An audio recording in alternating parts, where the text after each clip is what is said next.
नमस्कार विद्यार्थी मित्रांनो, मी प्राध्यापक पी.बी. गोडे, मराठा विद्याप्रसारक समाजाचे गुरुवर्य मामासाहेब दांडेकर कला भगवंतराव वाजे वाणिज्य आणि विज्ञान महाविद्यालय सिन्नर, व्यवसाय प्रशासन पेपर क्रमांक 3, वित्त उत्पादन आणि प्रक्रिया कार्य किंवा बी.कॉम, प्रकरण 4, भांडवल व्यवस्थापन. मागील लेक्चरमध्ये नफ्याचा वाटा शिल्लक राखणे याचे उद्दिष्ट फायदे आपण बघितले होते. या लेक्चरमध्ये नफ्याचा व्यवसायात वापर करण्याचे तोटे आपण बघणार आहोत. अंतर्गत वित्त सहाय्य हे आर्थिक दृष्टिकोनातून न्याय्य आहे, अर्थात ज्यामध्ये भागधारक आणि समाज यांच्या दृष्टिकोनातून मात्र जोखीम आहे. त्याचे तोटे खालीलप्रमाणे आहेत. नफ्याचा व्यवसायात वापर करण्याचा पहिला तोटा आहे कमी खरेदी शक्ती. कंपनीची बचत गुंतवणूकदारांच्या हातात क्रयशक्ती देते, तर नफ्याचा उपयोग उत्पादन वाढवण्यासाठी होतो. कंपनीची जी बचत आहे ही गुंतवणूकदाराच्या हातामध्ये क्रयशक्ती देते, कारण की कंपनी जी आहे, कंपनीला अडीअडचणीच्या प्रसंगी किंवा ज्या कारणासाठी कंपनी नफ्याचा संचय केलेला आहे त्या कारणासाठी विभिन्न प्रकारच्या खरेदीसाठी नफ्याचा उपयोग यामध्ये केला जातो. यामुळे कंपनीची जी क्रयशक्ती खरेदी शक्ती जी आहे ती मात्र कमी होताना दिसते.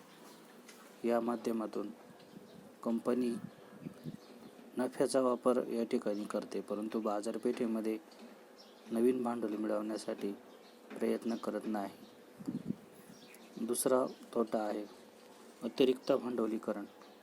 संकलित निधीचा उपयोग व्यवस्थापनाने जर बोनस शेअरच्या स्वरूपात भांडवलीकरणासाठी केला तर अतिरिक्त भांडवलीकरणाची समस्या उद्भवू शकते. संकलित निधीचा जो उपयोग आहे व्यवस्थापन बोनस शेअरच्या स्वरूपात भांडवलीकरणासाठी करते किंवा अतिरिक्त नफ्याचा वापर विभिन्न प्रकारचे रिझर्व्ह ठेवण्यासाठी करते. यामुळे कंपनीच्या एकूण क्रयशक्तीमध्ये किंवा तरलतेमध्ये वाढ होते. त्यामुळे अतिरिक्त भांडवलीकरणाची समस्या उद्भवू शकते. त्यानंतर पुढचा मुद्दा आहे सट्टेबाजी. कंपनीचे स्वयंनियंत्रित व्यवस्थापन सातत्याने निधीचा उपयोग व लाभांश धोरण ठरवून सट्टेबाजीला निमंत्रण देऊ शकते. म्हणजे कंपनी जी आहे, कंपनीच्या व्यवस्थापनाच्या माध्यमातून निधीचा उपयोग जो आहे, लाभांश धोरण, विशिष्ट धोरण ठरवायचं आणि बाजारपेठेमध्ये जी सट्टेबाजी आहे या सट्टेबाजी निर्माण करायची. यासाठी व्यवस्थापन या निधींचा दुरुपयोग करू शकतं. चौथा मुद्दा आहे व्यवस्थापनाकडून दुरुपयोग. संकलित निधीचा उपयोग करून वरिष्ठ पातळीवरील व्यवस्थापन त्यांच्या स्वतःच्या आवडत्या युनिटसाठी करू शकतात. म्हणजे जे काही संकलित निधी आहे या संकलित निधीचा वापर व्यवस्थापनाकडून जे युनिट त्यांच्यासाठी आवडते आहे याच्यासाठी करू शकतात. इतर युनिटला निधीपासून दूर ठेवण्याचे प्रयत्न देखील होऊ शकतात. पाचवा तोटा आहे नफ्याचा त्याच व्यवसायात वापर. व्यवसायातून झालेला नफा परत त्याच व्यवसायात गुंतवल्यामुळे गुंतवणूकदारांना त्यांच्या बचती, त्यांच्या आवडीनिवडीच्या उद्योगात गुंतवण्याच्या स्वातंत्र्याला धक्का पोहोचतो. म्हणजे कंपनीसाठी झालेला नफा यावर संपूर्ण संचालक मंडळ आणि भागधारक यांचा देखील त्यामध्ये वाटा असतो. परंतु या नफ्याचा वापर कुठे करायचा हे व्यवस्थापनाच्या हातामध्ये गेलेलं असतं.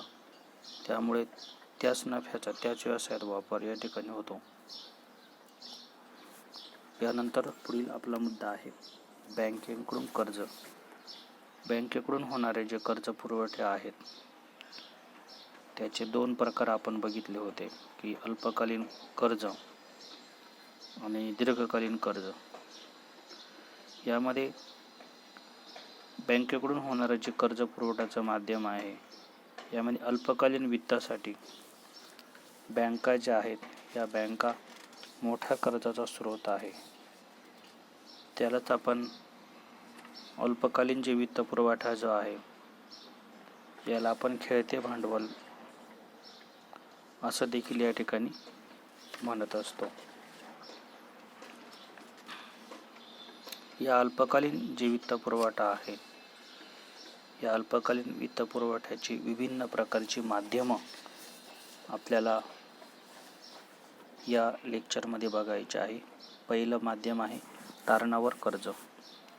सुरक्षिततेसाठी गहाणासह किंवा गहाणाशिवाय दिलेली आगाऊ रक्कम म्हणजे कर्ज. कर्जदाराला ठरवलेल्या व्याजदराने विशिष्ट रक्कम दिली जाते. संपूर्ण कर्ज घेतलं नसेल तर करारातील कर्जाच्या रकमेवर पूर्ण व्याज द्यावं लागतं. हे कर्ज एकरकमी पद्धतीने किंवा हप्त्याने फेडता येतं. कर्जे मुदतीची असतात किंवा मागणीनुसार परतफेड करण्याची कर्जे असतात. म्हणजे सुरक्षिततेसाठी गहाणासह किंवा गहाणाशिवाय जी दिलेली आगाऊ रक्कम म्हणजे कर्ज. कर्जदार जो असतो या कर्जावर ठरवलेल्या व्याजदराने विशिष्ट रक्कम कर्जदाराला दिली जाते. संपूर्ण कर्ज जरी घेतलं नसेल तर करारामध्ये जेवढी रक्कम मंजूर केलेली आहे तेवढ्या रकमेवर त्याला व्याज द्यावं लागतं व हे कर्ज एकरकमी पद्धतीने किंवा हप्त्याने फेडावं लागतं. दुसरा प्रकार आहे कॅश क्रेडिट. या व्यवस्थेमध्ये कर्जदाराला ठराविक मर्यादेपर्यंत पैसे कर्जावर घेता येतात. ग्राहकांची विश्वासार्हता व परतफेड क्षमता याचा विचार करून कर्जाची मर्यादा ठरवली जाते. साधारणपणे सुरक्षिततेसाठी काही गोष्टी गहाण ठेवून अशा प्रकारचे कर्ज दिले जाते. कॅश क्रेडिट जे आहे यामध्ये कर्जदार जो आहे याला ठराविक मर्यादेपर्यंत पैसे कर्जावर घेता येतात. ग्राहकांची विश्वासार्हता व परतफेड क्षमता याचा विचार करून कर्जाची मर्यादा ठरवली जाते. तिसरा प्रकार आहे ओव्हरड्राफ्ट. चालू खातेधारकांना ही सुविधा देण्यात येते.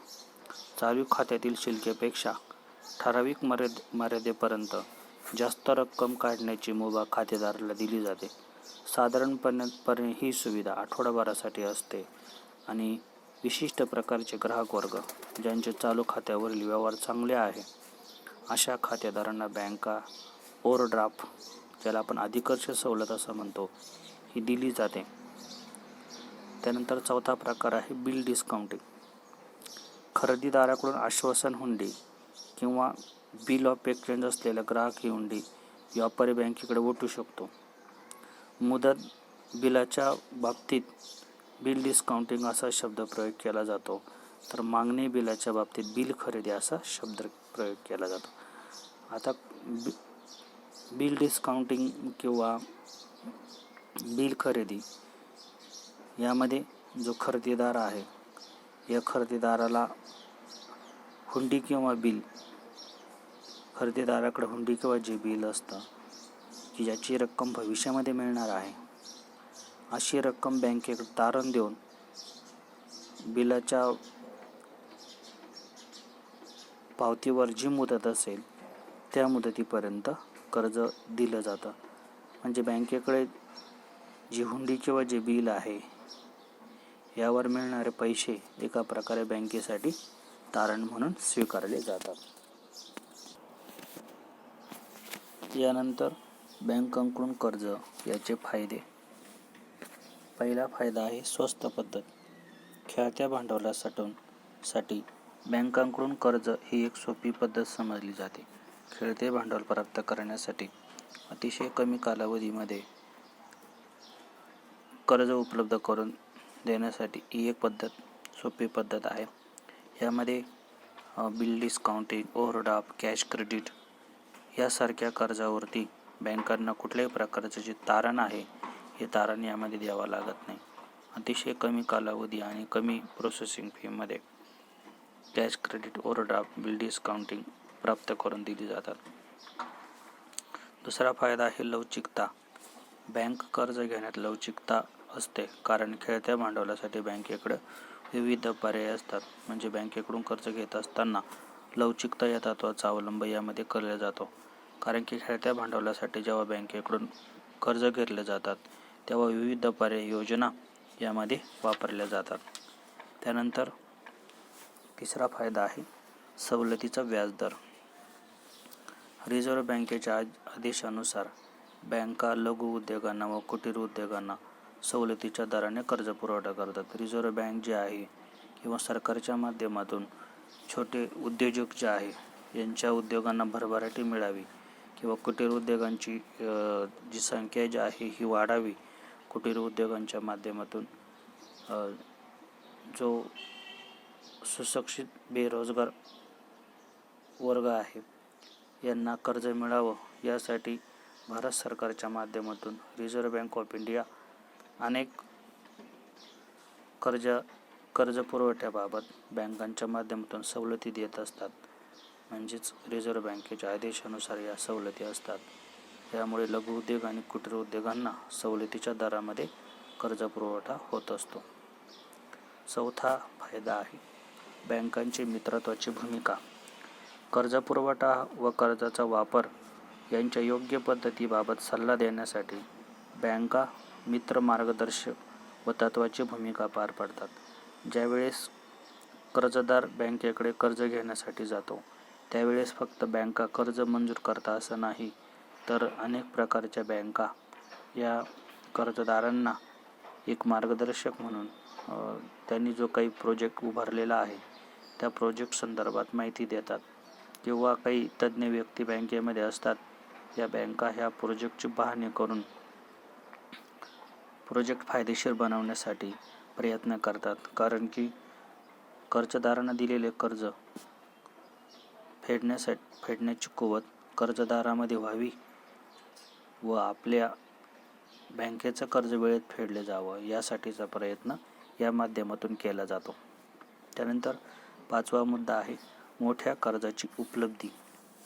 बँकाकडून मोठ्या कर्जातून भांडवल उभं करता येतं. कंपन्यांना त्याच्या विविध गरजांसाठी बँकांकडून वेगवेगळ्या प्रकारची कर्जे मिळतात. इतर कुठल्याही स्रोतापेक्षा कंपन्यांना बँकांकडून सहजपणे कर्ज मिळतं.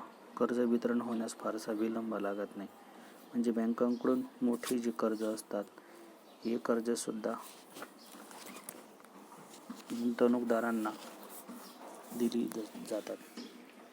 कंपन्या त्याच्या विविध गरजांसाठी बँकांकडून वेगवेगळ्या प्रकारची कर्जे मिळवतात. इतर कुठल्याही स्रोतापेक्षा कंपन्यांना बँकांकडून सहजपणे कर्ज मिळतं. कर्ज वितरण होण्यास फारसा विलंब देखील लागत नाही. सहावा फायदा आहे पूर्वनिश्चित व्याजदर. कंपनीच्या उत्पन्नामध्ये बरेच चढ उतार होत असतात, तरी बँकांच्या कर्जावरील व्याज ठराविक अंतराने विशिष्ट दराने द्यावे लागतं. कर्ज वितरणाच्या वेळीस व्याजदर निश्चित केलेला असतो. म्हणजे कर्ज घेतल्यानंतर कंपनीच्या कारभारातील चढ उतारांची नंतरची जोखीम हप्ते किंवा व्याजदर बाधा आणू शकत नाही. म्हणजे बँका जेव्हा कंपनीकडून कर्ज घेत असतात तेव्हा त्याचा व्याजदर निश्चित झालेला असतो. कर्ज वितरणाच्या वेळीस कर्ज परतफेडीच्या अटी, हप्ते या संदर्भात चर्चा झालेली असते. म्हणून कंपनीच्या माध्यमातून बँकांचं कर्ज फेडत असताना कुठल्याही प्रकारचा बाधा निर्माण होऊ शकत नाही. कारण की सर्व अटी, शर्ती आणि पूर्वसूचना या बँकांनी कंपन्यांना दिल्यामुळे पूर्वनिश्चित व्याजदराप्रमाणे सुरळीत हप्त्याची फेडणी कंपनीच्या माध्यमातून होताना दिसून येते. सातवा फायदा आहे तारणातून सुरक्षितता. कंपनीची मालमत्ता कर्जासाठी तारण ठेवावे लागते. म्हणजेच बँकेचं भांडवल व परतफेडीची बँकेकडे हमी असते. त्यामुळे तारण नसेल तर बँकांकडून कर्ज घेणं सोपं जातं. म्हणजे कंपनीची मालमत्ता ही कर्जासाठी तारण दिली जाते. याचाच अर्थ बँकेचे भांडवल व परतफेड या संदर्भात कंपनी जी आहे कंपनीची हमी बँकांकडे असते. त्यामुळे तारण नसेल तर बँका सहजपणे कर्ज उपलब्ध करून देतात. त्यानंतर आठवा फायदा आहे बँकेचा व्यवस्थापनावर प्रभाव. कंपनीमध्ये ज्या सदस्यांचे मुख्य भांडवल गुंतवलेलं आहे त्यांचं नियंत्रण कायम ठेवून कंपनी बँकांकडून भांडवल उभे करू शकते. बँकांनाही कर्ज दिल्यामुळे कंपनीच्या व्यवस्थापनात कुठलाही हक्क मिळत नाही. म्हणजे बँकेचा व्यवस्थापनावर जो प्रभाव आहे हा त्या ठिकाणी अगदी ठेवला जातो. म्हणजे ज्या सदस्यांकडं मुख्य भांडवल आहे अशा कंपनी बँकांकडून भांडवल उभं करून बँकांचं जे कर्ज आहे हे कर्ज घेऊन बँकांचा व्यवस्थापनामध्ये कुठल्याही प्रकारचा हक्क या ठिकाणी मिळत नाही. म्हणजे कर्ज देऊन देखील कंपनी बँक व्यवस्थापनाच्या अटींपासून शर्तींपासून दूर जाऊ शकते. कर्जाची मुदत कंपनी आपल्या कुवतीनुसार किती मोठे प्रकल्प हातात घेऊ शकतात व त्यासाठी बँका दीर्घ मुदतीची कर्ज देतात. विशिष्ट मुदतीमध्ये कंपनीचे अर्थार्जन उत्तम असेल तर कंपनीचे कर्जाचे हप्ते देण्यासाठी त्या मुदतीत योग्य प्रकारे नियोजन करू शकते. त्यानंतर 10वा फायदा आहे अवाजवी भांडवलीकरण टाळणे. बँकाकडून दीर्घ मुदतीवर कर्ज घेतली जातात, परंतु त्याची परतफेड केव्हाही करता येते. पण जेव्हा पैशाची जास्त गरज असते तेव्हा कर्ज त्वरित परत करून कंपनी अवाजवी भांडवलीकरण टाळू शकते. त्यानंतर 11वा फायदा आहे करामध्ये सवलत. कर्जावर दिलेले व्याज हे कंपनीच्या खर्चात धरलं जातं, त्यामुळे आयकर नियमाखाली ते करपात्र उत्पन्नातून वजा करता येतं. 12वा फायदा आहे अडचणीच्या वेळी महत्त्वाचा वित्त स्रोत. जेव्हा बाजारपेठेत भांडवलाचा तुटवडा असतो तेव्हा लहान व मध्यम उद्योगांसाठी लागणाऱ्या पैशांकरता बँकांकडून कर्ज हा महत्त्वाचा स्रोत कंपन्यांना मिळत असतो.